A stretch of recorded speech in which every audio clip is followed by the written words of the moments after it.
ဒီဘွားတော်လင်မယားဒီနေပြီးတော့တကုံတပြေချောင်းရွာနားမှာမိသားစုသမင်းဆိုင်ဆိုပြီးတော့ဖွင့်ထားပြီးတော့အရှိမဟန်ပြပြီးမိန်းကလေးတွေကိုမြန်မာမိန်းကလေးတွေကိုယောက်ျားတွေကနဲ့ဆက်ဆံခိုင်းတဲ့ဘာကောင်းအလုပ်ကိုလုပ်နေပါတယ်ပြီးတော့စိတ်မပါလို့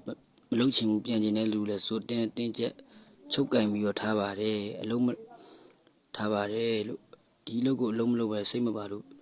လုံးမလုပ်တဲ့လူတွေလည်းရိုက်နေပါတယ်လို့ညလည်း3နာရီ4နာရီထိခိုင်းစားပါတယ်မနေ့ဆိုလည်း9နာရီခွဲ10နာရီဆိုထားခိုင်းပါတယ်လို့သမင်းကောင်းဟင်းကောင်းလည်းမကြွေးပါဘူးလို့ပြီးတော့အိမ်ကမိသားစုတို့မိဘတို့ယောက်ျားတို့ရှိရလူတွေလည်းအိမ်မိဘတို့အိမ်ယောက်ျားတို့နဲ့လည်းဆက်သွယ်ခွင့်မပေးပါဘူးလို့အရန်ယုံမှာပါတယ်လို့မြန်မာပြည်ထဲမှာနေပြီးလူကုန်ကူလူရောင်းစားတဲ့အလုပ်မျိုးပုံစံဆန်လုပ်နေပါတယ်လို့နေပြီးတော့တက်ကုန်းကဘဘကြီးများတို့အမှန်တရားကိုချစ်မြတ်လို့သူများတို့ဒီတိုင်းပဲလက်ပတ်ပြီးကြည်နေတော့မှလားလို့နေပြီးတော့အကြီးကဲဖြစ်တဲ့ဘဘကြီးများလဲငွေယူထားလို့လားဒါမှမသိလို့လားလို့ဒီမိမရုပ်ကိုအမြန်ဆုံးဆုံးမပေးကြပါလို့တောင်းဆိုပါရစေလို့အမြန်ဆုံးဆုံးမပေးပါလို့ဒီမိမရုံမကို